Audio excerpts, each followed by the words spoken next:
بسم اللہ الرحمن الرحیم۔ آج کے درس میں دو شعر آیا درمیان میں، یا من عدا ثم اعتدا ثم اقترف ثم رعوا ثم انتہا ثم اعترف ابشر بقول اللہ فی آیاتہ ان ینتہوا یغفر لہم ما قد سلف۔ اس شعر سے متعلق ایک دلچسپ لطیفہ تھا، اس کو سنانے کو جی چاہتا ہے۔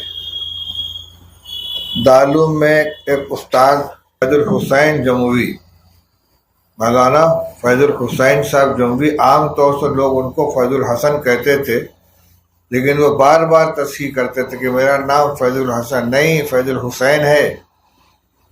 انہوں نے بہت لمبی مدت یہاں تعلیم میں صرف کی، 25 سال تک انہوں نے دارالعلوم میں پڑھا، اور ہماری طالب علمی کے زمانے میں ہمارے جو اساتذہ تھے، حضرت مولانا خورشید عالم صاحب، حضرت مولانا انظر شاہ صاحب، تعلیم کے آغاز کے اعتبار سے یہ ان سے بھی سینئر تھے۔ چنانچہ ایک مرتبہ ہم لوگ سبق پڑھ رہے تھے مولانا خورشید عالم صاحب کی درسگاہ میں، اس سے میں نے کئی کتابیں پڑھی ہیں، شرح وقایہ اور مقامات حریری اور شرح عقائد۔ اب یہ یاد نہیں ہے کہ کون سا سبق تھا، کس کتاب کا تھا، لیکن بہرحال ان کے یہاں سبق ہو رہا تھا۔ اتنے مولانا فیض الحسین صاحب آئے، دروازے پر کھڑے ہوئے سلام کیا۔ مولانا خورشید عالم صاحب ان کی طرف متوجہ ہوئے، کہنے لگی مولانا میں نے آج اپنے اساتذہ کی دعوت کی ہے مہمان خانے میں، آپ میرے استاد زادے ہیں، آپ بھی اس میں شرکت کر لیں۔ مولانا خورشید عالم صاحب صاحبزادے تھے حضرت مولانا محمد ظہور صاحب کے، جس سال میرا یہاں داخلہ ہوا ہے سن 1962 میں، اسی سال مولانا ظہور صاحب کا انتقال ہو گیا تھا۔ اور مولانا خورشید عالم صاحب دارالعلوم کراچی میں پڑھاتے تھے پاکستان میں، وہاں سے وہ آئے تھے والد کے انتقال پر۔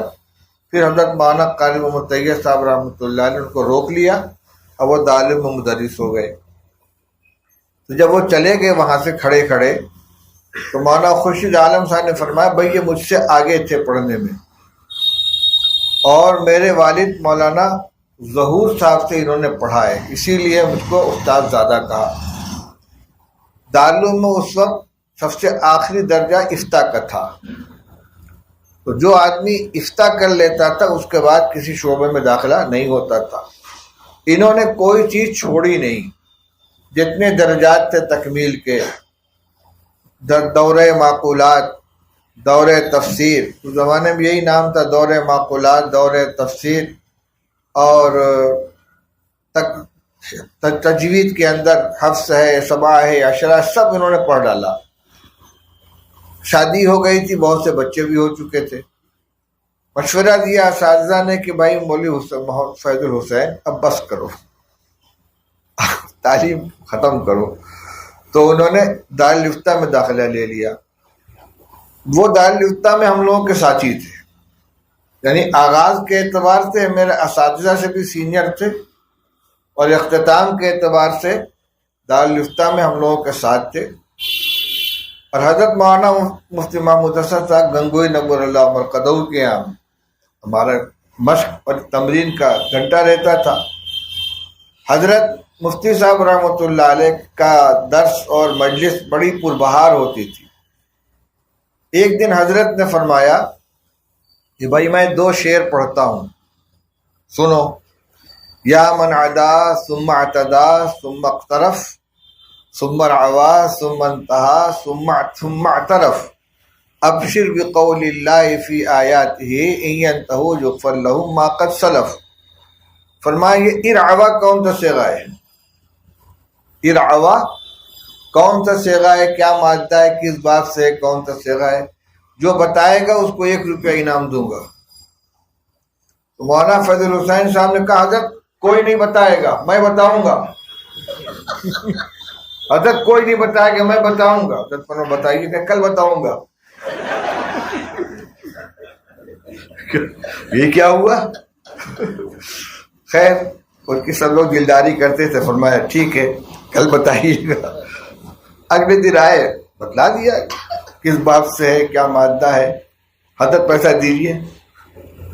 تو ساتھیوں نے کہا حضرت یہ تو تنہا اس کے حقدار نہیں ہے، تو چندے سے تحقیق کی ہے انہوں نے، لوگوں سے پوچھ کر آئے تب بتائیں گے نہیں حضرت میں نے خود محنت کی ہے۔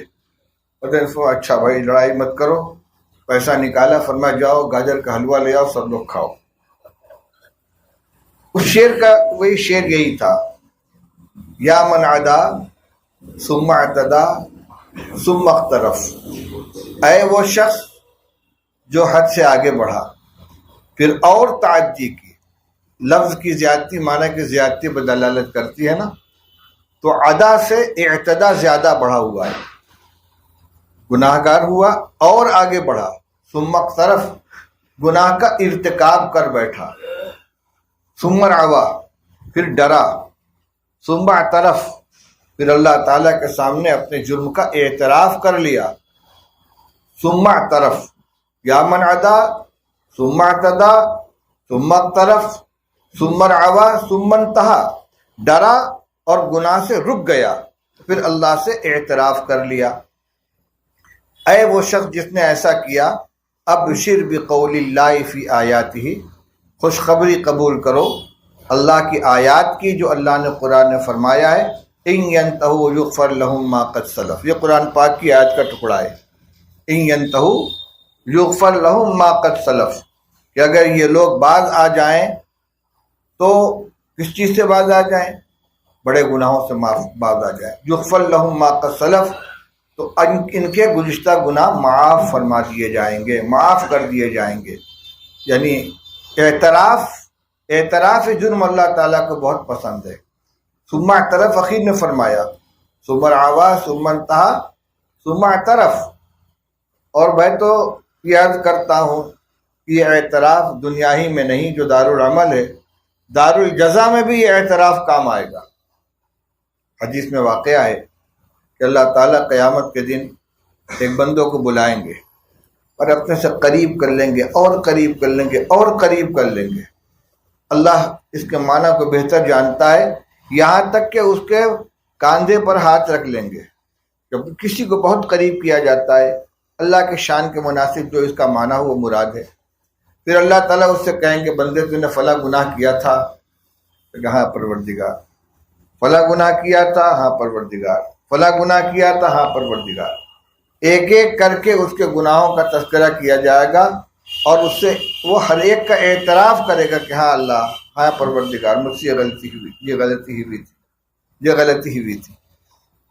جب اعتراف کے بعد بندہ یہ سمجھ لے گا کہ اب تو میری ہلاکت میں کوئی شک نہیں ہے، اتنے گناہ میں نے کیے ہیں، سب کا اعتراف کرے، تو اللہ تعالیٰ فرمائیں گے میں نے تیرے ان سارے گناہوں پر دنیا میں پردہ رکھا تھا، تو جانتا تھا، میں جانتا تھا، مخلوق کے سامنے دنیا میں تجھ کو رسوا نہیں کیا، آج بھی میدان محشر میں تجھ کو رسوا نہیں کروں گا جب میں نے سب معاف کر دیا۔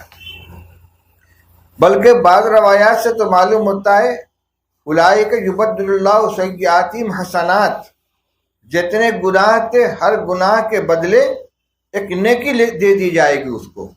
غالباً اسی کو غالب میاں نے کہا ہے، یا رب یہ اگر کردہ گناہوں کی سزا ہے، ناکردہ گناہوں کی بھی حسرت کی ملے داد، کیے ہوئے گناہ کا اگر یہ پھل مل رہا ہے کہ نیکیاں دی جا رہی ہیں، تو بہت سے ایسے گناہ جن کو میں کرنا چاہتا تھا کر نہیں پایا، اس کا بھی بدلہ مجھے مل جائے۔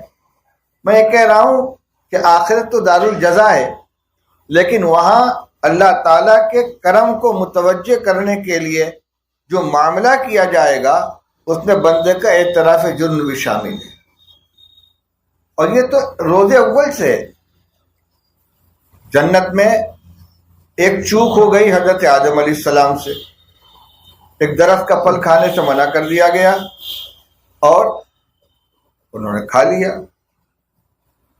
ان سے پوچھا گیا الم انہکما عن تلکما الشجرۃ، ہم نے تم کو ان دونوں درختوں سے منع نہیں کیا تھا؟ تو جواب میں ربنا ظلمنا انفسنا وان لم تغفر لنا وترحمنا لنكونن من الخاسرین، پروردگار غلطی ہو گئی، ہم نے اپنے اوپر ظلم کر لیا، معافی مل گئی۔ اور ایک غلطی شیطان نے کی تھی، اس سے کہا گیا کہ تم نے سجدہ کیوں نہیں کیا؟ اس نے کہا میں ان سے افضل ہوں، خلقتنی من نار و خلقتہ من طین، میں کیوں سجدہ کروں؟ تو غلطی کا اعتراف کر لینے پر آدم علیہ السلام ابو الانبیاء اور ابو البشر بنے، اور غلطی کا اعتراف نہ کرنے پر، غلطی پر اڑ جانے پر وہ قیامت تک کے لیے مردود اور آندہ درگاہ قرار پایا گیا۔ یہ ہر جگہ ہے، غلطی ہو جائے تو اعتراف کر لینا چاہیے، اور اعتراف کر لینے کے بعد معافی کا راستہ کھلا ہوا ہوتا ہے۔ اور اگر جرم ثابت ہے اور بندہ انکار کرے کہ میں نے یہ غلطی نہیں کی ہے، تب اس کی سزا میں اضافہ ہو جاتا ہے۔ اللہ تعالی ہمیں اس کا فہم عطا فرمائے اور عمل کی توفیق عطا فرمائے۔